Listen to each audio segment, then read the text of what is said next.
Bom dia, irmãos. Estão me ouvindo bem? Bom, paz e graça, saudações a todos. Mais um domingo que o Senhor nos deu a oportunidade de estarmos aqui reunidos como a Igreja do Senhor. Amados, nós temos falado muito a respeito da salvação, de chamar pessoas para estar no nosso meio, de pregar o Evangelho. Como no sermão passado falamos sobre sermos discípulos de Jesus, não só de palavra, mas ser verdadeiramente cristãos, né? Não só declarados, mas na prática. E fomos também convidados a realmente pôr a mão no arado e sermos discípulos do Senhor Jesus. Pegando um gancho dos sermões, das mensagens que foram transmitidas para nós nos últimos domingos, eu queria falar um pouquinho sobre a Igreja do Senhor, né? O nosso texto, o texto base para a mensagem de hoje, se encontra na primeira carta de Paulo aos Coríntios, no capítulo 12. Se você quiser abrir a sua Bíblia comigo, primeira carta de Paulo aos Coríntios, capítulo 12, versículo 12 ao 22.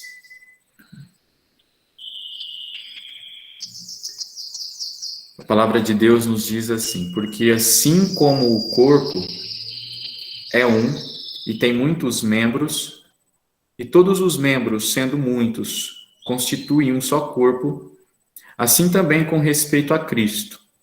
Pois em um só Espírito, todos nós fomos batizados em um corpo, quer judeus, quer gregos, quer escravos, quer livres. E a todos nós foi dado beber de um só Espírito. Porque também o corpo não é um só membro, mas muitos. Se disser o pé, porque não sou mão, não sou do corpo, nem por isso deixa de ser do corpo. Se o ouvido disser, porque não sou o olho, não sou do corpo, nem por isso deixa de o ser. Se todo o corpo fosse olho, onde estaria o ouvido? Se todo fosse ouvido, onde o olfato? Mas Deus dispôs os membros, colocando cada um deles no corpo como lhe aprouve. Se todos, porém, fosse um só membro, onde estaria o corpo? O certo é que há muitos membros, mas um só corpo. Não podem os olhos dizer às mãos, não precisamos de ti, nem ainda a cabeça, não preciso de vós. Pelo contrário, os membros do corpo que parecem ser mais fracos são necessários. Em outra versão diz indispensáveis. Será que é mesmo necessário frequentar uma igreja para ter relacionamento com Deus? O que a Bíblia ensina sobre a igreja? Como ela surgiu, qual a sua importância, qual o propósito de ser igreja? Irmãos, antes de mais nada, é preciso deixar bem claro que a igreja não tem nada a ver com religião. Quando a Bíblia fala sobre religião, quase sempre a conotação usada é sempre negativa, indicando que é um conjunto de regras que foram estabelecidas, né, pelo homem na tentativa de se relacionar com Deus.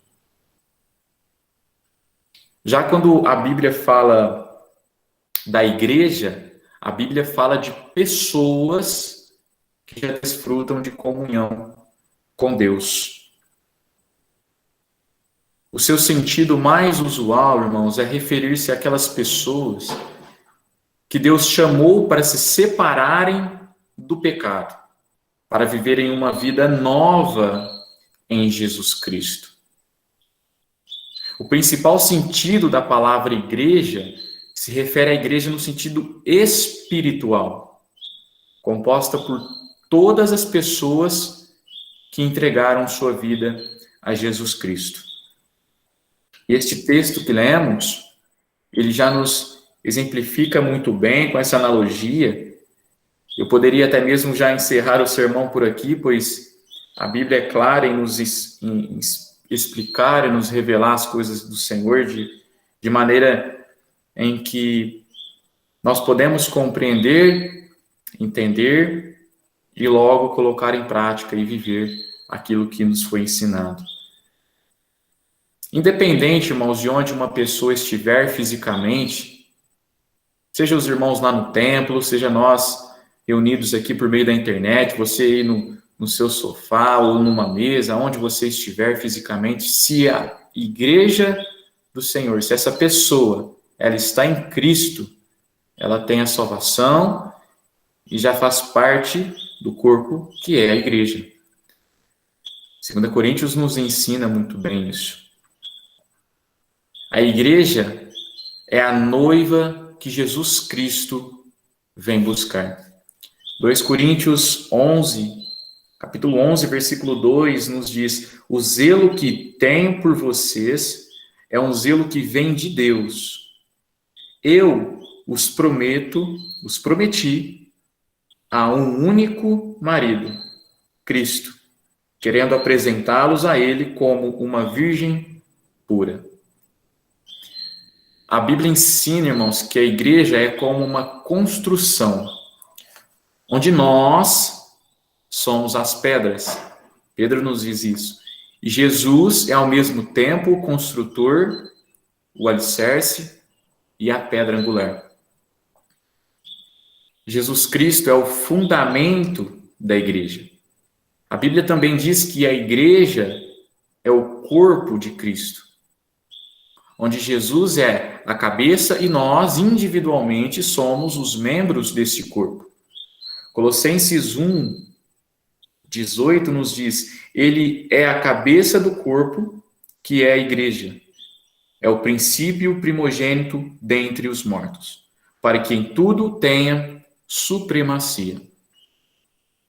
Efésios, capítulo 4, versículo 15 e 16, também vai nos dizer: antes, seguindo a verdade em amor, cresçamos em tudo naquele que é a cabeça, Cristo. Dele todo o corpo ajustado e unido pelo auxílio de todas as juntas, cresce e edifica-se a si mesmo, em amor, na medida em que cada parte realiza a sua função. Essa é a igreja, irmãos, da qual faz parte todo aquele que já experimentou o novo nascimento, como bem falamos e lemos. Sendo assim, se já fazemos parte da igreja espiritual entendida através destes textos, será que ainda assim, precisamos frequentar uma igreja local? A resposta é que nós precisamos de comunhão. Temos comunhão com Deus em oração, em intimidade, em relacionamento com o Senhor individualmente, mas precisamos também da comunhão com os irmãos. Assim como uma única pedra não forma uma construção, e um único membro não forma um corpo, como vemos, assim também não existe a possibilidade de desenvolvermos um relacionamento pleno com Deus permanecendo sozinhos. Nem mesmo se reunindo apenas com pessoas que não fazem parte do corpo de Cristo. Quando a gente sai para evangelizar com outras famílias, talvez em um outro lugar, seja onde for. Uma vez que passamos a fazer parte da família de Deus, é preciso andar em comunhão com nossos irmãos. Salmos capítulo 133, versículo 1 diz: eis quão bom e quão agradável é habitarem juntos os irmãos. Assim como Paulo, mais uma vez, em sua primeira carta, próprio capítulo 12 de Coríntios, no versículo 26, ele diz: quando um membro sofre, todos os outros sofrem com ele. Quando um membro é honrado, todos os outros se alegram com ele. Quando falamos da igreja local, nós não falamos de uma instituição religiosa, falamos de pessoas. A existência de uma igreja espiritual invisível tem como consequência natural uma igreja visível, né? Que é a comunhão entre estas pessoas, nós. Essa comunhão dá origem a uma comunidade, e essa comunidade é conhecida como a igreja local. Somos a igreja de Cristo, localizada em Franca.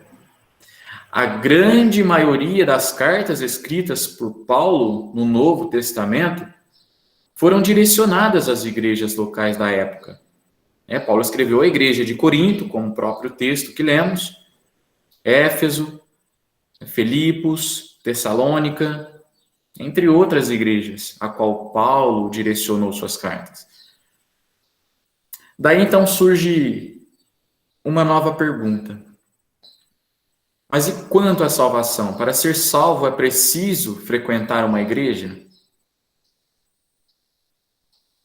Bom, amados, fazer parte de uma igreja local não traz a salvação. Isso é claro. Mas é uma consequência dela. É a mesma relação, quando falamos, né? A mesma relação existente entre a graça de Deus e as boas obras. Muitos entendem que Paulo e Tiago se contradizem quando Paulo, lá em sua carta aos Efésios, né, no capítulo 2, versículo 8 e 9, ele diz: pois pela graça é que sois salvos, mediante a fé, e isso não vem de vós, é dom de Deus, não de obras, para que ninguém se glorie. Somos salvos pela graça, por meio da fé, e não pelas obras, Paulo está dizendo. Mas o que evidencia a nossa fé e a nossa salvação são as obras. E isso é o que nos diz Tiago, capítulo 2, versículo 17 e 18. Assim também, a fé por si só, se não for acompanhada de obras, está morta. Mas alguém dirá: você tem fé, eu tenho obras. Mostre-me a sua fé sem obras, e eu lhe mostrarei a minha fé pelas obras. Assim como fé sem obras é morta, irmãos, também não existe vida em Cristo sem se reunir como igreja. E qual a verdadeira igreja? Jesus disse que onde duas ou mais pessoas estivessem reunidas em nome dele, ali ele estaria. Mas não é fazendo qualquer coisa. Pessoas que buscam constantemente um relacionamento com Jesus e ser unidade quanto igreja, com o objetivo de expandir o evangelho e não ficar apenas num grupo exclusivo, fechado, mas de crescer como igreja, até mesmo como pessoas em números, levando a mensagem do evangelho. O que define uma igreja como sendo uma igreja de Cristo não é a boa vontade de um líder ou o que está escrito na placa da igreja, mas sim o que é ensinado dentro da igreja. Tudo deve estar de pleno acordo com as Escrituras. Como eu disse anteriormente, a palavra é muito clara em nos ensinar a verdade que há nela escrita, né? O outro ponto que envolve o propósito da igreja, a natureza humana, se o objetivo da igreja é preparar pessoas, né, para manifestar o reino de Deus na terra, significa que Deus não trabalha com pessoas prontas. Caso contrário, elas não precisariam ser preparadas, né? A verdade é que a igreja, irmãos, é como um hospital repleto de pessoas feridas, com problemas, preocupações, machucadas, cheias de pecado, com o propósito de serem curadas. Marcos capítulo 2, versículo 17 nos diz exatamente isso. Ouvindo isso, Jesus lhes disse: não são os que têm saúde que precisam de médico, mas sim os doentes. Eu não vim para chamar justos, mas pecadores. Todo instante somos aperfeiçoados quando estamos sendo igreja, porque é esse o termo, né? Somos igreja. Se vamos enfrentar problemas na igreja, Lucas, por que ainda assim devemos então frequentar uma? Porque a Bíblia ensina que o crescimento e a maturidade só vem através do tempo e da preparação realizada dentro da igreja, né? Claro que de forma individual, no secreto, mas também como igreja. São as tribulações e as dificuldades que enfrentaremos, mesmo dentro da igreja, que podem mudar nosso caráter e nos fazer mais semelhantes a Jesus Cristo, pois o objetivo de cada um de nós é sermos parecidos com Jesus, sermos cópias de Jesus. É na igreja local onde vamos nos relacionar com pessoas de diferentes personalidades, temperamentos, né? Ou seja, teremos que exercitar a paciência, a mansidão, o domínio próprio, a benignidade, a bondade, a fé uns para com os outros e principalmente o amor. Né? Gálatas 5 nos traz uma lista imensa disso, né? Dos frutos do Espírito. Exatamente o propósito pelo qual Jesus nos chamou. Nossa decepção com as pessoas jamais poderá ser o motivo para deixarmos de frequentar uma igreja. Afinal, ela é a maior prova viva da ação divina na história da humanidade. Sem a igreja, sem ela, não haveria pregação do Evangelho. A palavra nos diz isso. E sem a pregação do Evangelho, não haveria, por consequência, salvação. Contudo, irmãos, se existir uma igreja perfeita, pois não há, a partir do momento em que fizermos parte dela, ela deixará de ser perfeita. Concluindo a mensagem, irmãos, a igreja é um lugar de aprendizado mútuo. Uma família que aprende de Cristo e é aperfeiçoada de maneira coletiva. Isolados, não vivemos tudo que o Senhor deseja realizar em nós. Um ambiente de vivência do Evangelho em comunidade ensina muito aos seus membros, né? Aprendemos por meio da manifestação do Senhor na vida de cada irmão. E amadurecemos pela convivência com pessoas diferentes de nós. Essa é a riqueza do corpo. Há membros variados e todos são importantes. E isso transborda para além deles, né? Alcançando pessoas de fora, de diversas classes sociais, raça, independente de quem sejam. Nós temos um propósito, né? Fomos chamados para sermos a noiva do Senhor. Gostaria de encerrar esta mensagem com um texto, se você quiser abrir novamente a sua Bíblia comigo, em Atos, capítulo 2, versículo 44 ao 47. Atos, capítulo 2, versículo 44 ao 47.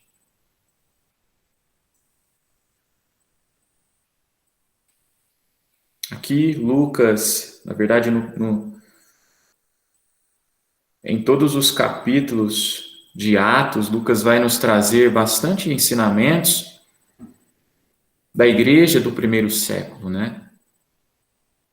Após a ascensão de Jesus, o bastão sendo passado ali para os discípulos, recebendo o Espírito Santo, inicia então a igreja que é exemplo para nós hoje, que aguarda a volta de nosso Senhor. Atos capítulo 2, versículo 44 ao 47 nos diz: todos os que criam mantinham-se unidos e tinham tudo em comum. Então, aqui vemos a unidade que a igreja tinha nesse período, vendendo suas propriedades e bens, distribuíam a cada um conforme a sua necessidade. Então, eles exerciam generosidade, bondade uns para com os outros, suprindo as necessidades dos santos, como nos é ensinado na oferta. Todos os dias continuavam a reunir-se no pátio do templo. Partiam o pão em suas casas e juntos participavam das refeições com alegria e sinceridade de coração, louvando a Deus e tendo a simpatia de todo o povo. Louvando a Deus, eles se reuniam. E o Senhor lhes acrescentava todos os dias os que iam sendo salvos. Dia após dia, o Senhor os iam acrescentando aos que iam sendo salvos. Veja o exemplo que temos tão claro na própria palavra de Deus. Acredito ser um tempo e um momento oportuno da mensagem, independente se você está na sua casa, no templo, em qualquer que seja a cidade, nós aqui fazemos e somos a Igreja de Jesus Cristo. Que assim podemos nós continuar com a graça e misericórdia do Senhor, no nome do cabeça que é Jesus Cristo. Amém.